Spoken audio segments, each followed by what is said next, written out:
Hey sports fans, Coach Nick here, and welcome to our latest segment where we spotlight the half-court offense of your favorite team, what they runnin'. Today, we're looking at what Jeff Hornacek is running with the Knicks. Of course, we all knew he was hired to run the triangle, and up until the last two preseason games, that's all they were running. However, let's focus on some other sets he's installed in a possibly misguided effort to make everybody happy. While the bench players have continued to run the triangle early and often, the starters have shown glimpses like zipper fist, where Melo makes the zipper cut, then gets the screen and roll out top.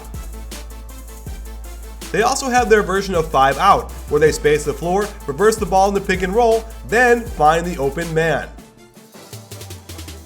In an effort to get more ball screens, they will try them in their early offense, opening up lots of opportunities for Porzingis if he pops to the three-point line.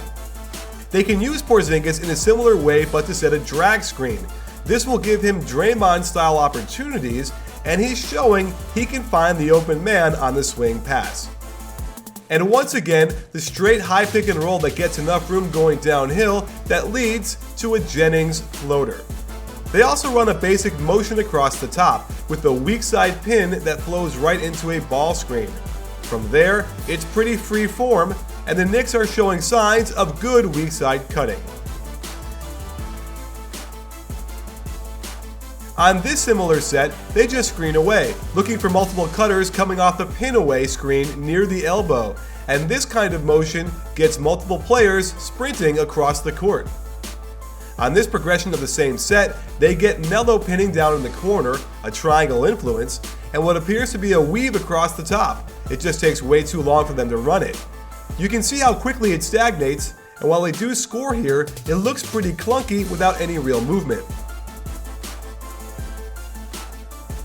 Again, they reverse the ball and have the big follow his pass to set the ball screen. The weak side is spaced well, but no movement, relying on individual skills to get the shot. Here is 5 out again, and not much happening at all except for the pick and roll, leading to an errant pass and a terrible shot.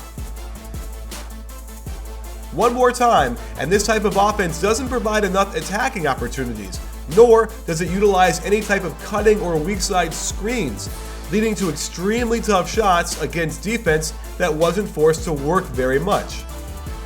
Here is a way for them to spring Melo early with a 53 pick and roll, where the 5-man sets a pin down for the 3, in this case Melo, who then goes out top to set the ball screen. And last but not least, what would an NBA offense be without a little floppy?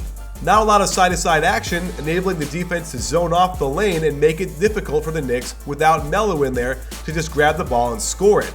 KP isn't quite ready to make things happen as the ball handler in the pick and roll, and they can't convert when they're finally able to use their individual ability to break down the defense. Now let's look at the triangle sets they're running. First off, I'm a bit surprised how they stuck completely to the original triangle, faithful to Tex Winter's design.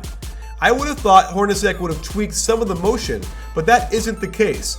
The first option is to the low post, and waiting for the guard to jog to the corner is one of those actions out of the triangle that is too slow and needs to go. But they run it well, find KP coming off a pin down at the nail for the nice jumper. They do form the triangle on one side, reverse it, and fill the low post on the other side before setting the elbow split between KP and Lee. On the attack from the post, they find KP for a nice little jumper after screening from Melo. Again, you can see that it takes them till 14 seconds are left before the pass gets to the low post. I like the handoff after the elbow split, but Melo doesn't attack the opening he had immediately and then throws it away. While the beginning of this got a bit funky with the poor ball handling, watch Lee cut through to set Porzingis the screen. Normally, this is to get KP the ball at the free throw line, but they've turned this into a pick and roll, where Jennings can work some magic on the pull-up. You can see how the low post entry is a hub of activity, designed to get penetration before hunting for shots around the perimeter. The most popular action is pinch post, when the ball gets passed to the top after the triangle is formed.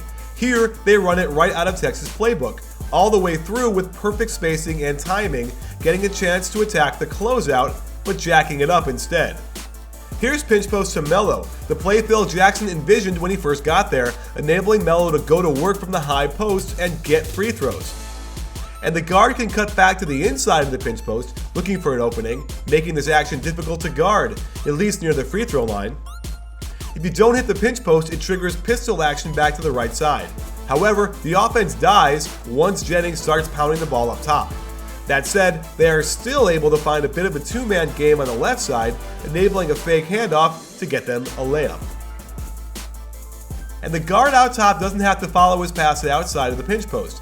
This triggers the corner to cut baseline looking for an opening and a really good shot.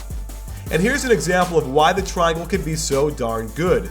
After the initial pinch post fails to get a shot, it flows right into the third option, blind pig. And while O'Quinn misses the backdoor cut, he does hit the shot as all 5 players move together as one. Here's the third option run right out of the basic triangle, and you can see it's a good pressure release, but requires accurate passing and good timing on the cut. This is blind pig when the ball's at the guard spot, same weak side action, which flows into a pinch post handoff and attack at the rim. The Knicks seem to be struggling with this option the most, as they haven't been able to get great shots out of it, but you can see there is hope if they continue to work at it and get more familiar with each other and how they all like to operate. The corner pass is an automatic back screen for the wing and then ball screen in the corner. They have barely run this option in the preseason, even though it generally yields fantastic shots. This not being one of them, even though they get the free throws. So there you have it, sports fans. That was the Knicks and what they run in. They seem to be struggling to come to grips with either going pure triangle or more vanilla offensive sets. Either way, a very specific attention to detail is the most important thing. Setting your man up before the cut, setting good screens, and if they don't execute the little things, their offense will struggle regardless.